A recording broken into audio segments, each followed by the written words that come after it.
Hey people, welcome to the Run Tester Kieran here. I wanted to know whether or not the Adios Pro 4 are any good for the marathon distance. So as far as I'm concerned, there's only one way to find out, and that is why I'm now out for a solo marathon test in the Pro 4. So I'm going to do 4 miles easy to the track, then I'm going to do 18 on the track, and then I'll do 4 miles home, just to see how these shoes feel when you push them to the full distance. I've done some shorter, faster stuff, really love them, and I want to see if they're a good match for a marathon distance. So let's go find out.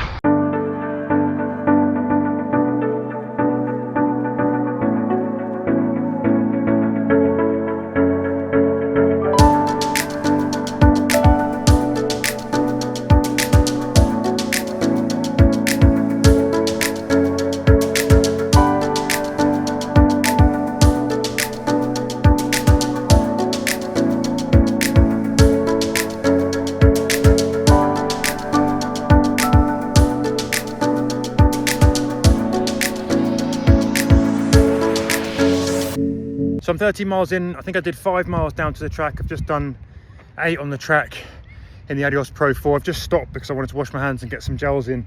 I've got a little bit of rubbing on the left heel of the shoes, just to the right of the Achilles. It's just down the bottom. That's becoming a little bit unpleasant. It's not happening on the right shoe, it's just the left shoe. So I've just done an adjustment here. Not going to lie, struggling a bit today. She ran a big ultra last week, and I don't know if I'm going to make the 26 miles. Been running well, been on pace, done about like a 1:35 half so far with a bit of London traffic in the beginning. So I've been running well, but I feel the fatigue kicking in. My legs have tightened up a lot. So we're going to see how we get on. I may have to cut the run short, the run test short, but so far everything's okay. I mean, the shoes underfoot are running really well. There's lots of energy to them. I find there's a really nice platform to them. It's quite nice and wide when you're running up on your forefoot, landing cleanly kind of mid to forefoot. Lots of energy coming back. I'm feeling that rocker engaging. They feel energetic, they feel lively. I don't feel unstable.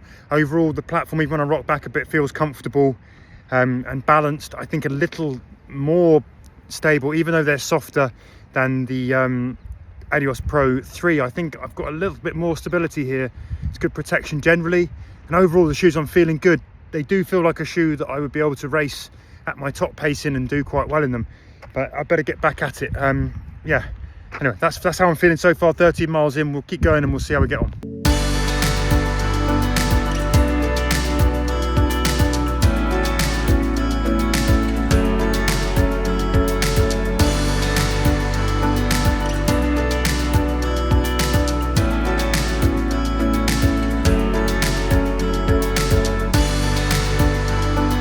K's done, and I'm done on the track now. I'm gonna step off. I think the softness of the track, you know, you get that extra softness on the track. It's basically a bit more sapping in the shoes. Looking forward to getting onto a bit of tarmac. One thing I will say is I've been running much more ragged that last 3 or 4 miles. Hips have tightened up and everything.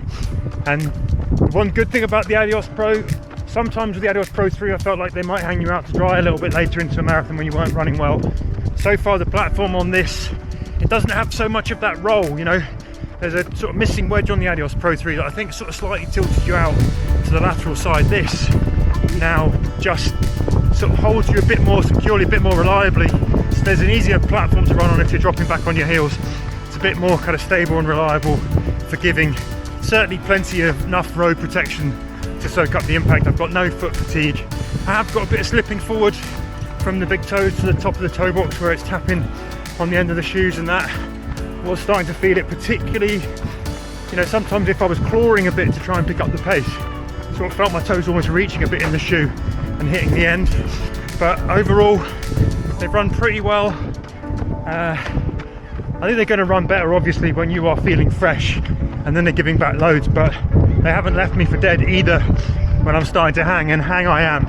I'm struggling out here. I've got probably about 8 miles to go. I've decided to run back early, and I will try and finish that last bit a little bit nearer home and see, but I'll be closer, so I've got that safety net to jump off if I can't do the final few miles. But we're on our way home.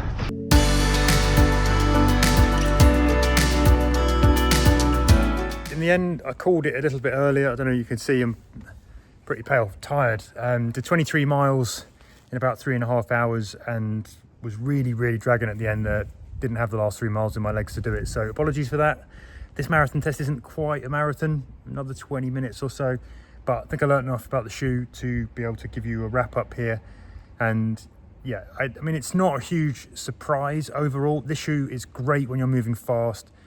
I think it's an excellent carbon racer. When I was moving at marathon pace in the first half of that, they felt great. They felt lots of energy. I feel a lot of work from that rocker, a lot of spring back from the midsole foam. I think the move of the rocker further up is helping kind of get you through the smooth transitions. I just found they were punchy and stable and overall really comfortable. The uppers were really nice for that first 13 miles. And everything was as I would want it in a carbon race shoe. Love to test them out against the Metaspeed Sky Paris, but I think they're in that ballpark. This is an exciting shoe that I think has lots and lots of energy. And yeah, I think for a marathon, I would definitely be in the market for racing in it on race day when I was feeling good. Towards the end of it, I think what was really interesting is they definitely held up in terms of the protection from the road and the cushioning, all of that kind of stuff. I think the stability and the balance that you got from the shoes was really good. I didn't feel like they'd left me out to dry. I felt kind of overall generally comfortable with the midsole performance. The one area where I've got a little bit of a problem, just started to catch my big toes and the toenails felt like they were lifting towards the end. A bit of too much movement with my toes towards the end, and this toe box does narrow a little bit. And so, yeah, I think that was one of the reasons I cut it short as well, because I could just feel my toenails lifting, particularly when I was running ragged, and I can feel them now, and they're definitely going to be bruised. That's not ideal, 23 miles. It might not be the case if you are moving better than I was at the end, but 3.5 hours on feet, for the last half an hour, I definitely felt that more, and it's given me kind of pause for thought on that front.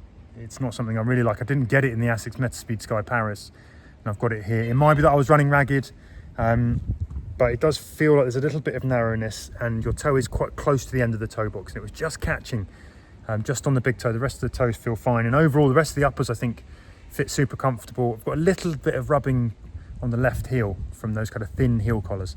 That's the only other thing to watch for. I thought it was going to progress after about, it came on sort of middle the way. I thought it might get worse as the run went on, but actually it doesn't seem to have gotten any worse. It's just a bit noticeable, might be fixed with a slightly padded sock. Those are the two things in terms of the fit and whatnot.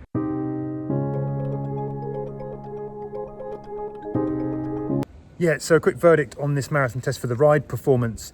And that midsole is every bit as lively as you want in a carbon racer.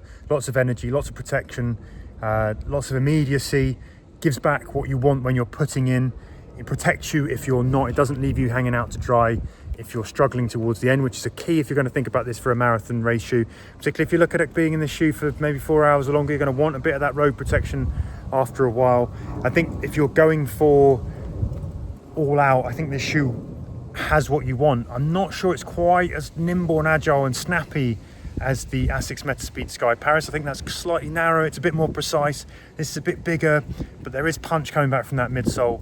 I think there is good smooth transitions, and I think one of the keys here that I wasn't so sure about the Adios Pro 3 that I think's changed is there's not so much of that kind of heel rollout. You used to get, there's a cutaway on the Adios Pros, which meant there was a little bit of pronation, I found, if you were further back on the hill. You don't get that here. So that's fixed this and made it better to run in when you are running slow. But from a marathon test, this is, I mean, the biggest thumbs up I can give it is this is absolutely a shoe that I would take out to go and try and race for a PB in, and I think I would enjoy running in it. It's been fun, it's been lively, it's been punchy. Yeah, I think it's a really, really good carbon shoe. So there you have it. That has been my nearly marathon test of the Adios Pro 4. Apologies I couldn't make it the full distance. Normally I do, but I think last week's Ultra has taken a chunk out of me and my toenails were lifting a little bit. I've got to run tomorrow, so I didn't want to push it too hard. Hope you found it useful, informative, all of those things. Don't forget to hit like and subscribe if you did. Ring that bell to hear about the full review when it lands. Hopefully some of the other run testers are going to get the shoe and we can have a multi-tester verdict. Otherwise, as ever, thank you very much for stopping by and for listening to me talk about shoes. And yeah, I mean, happy running. Good luck with whatever it is that you're doing out there, and we will see you again soon on the Run Testers. Ciao.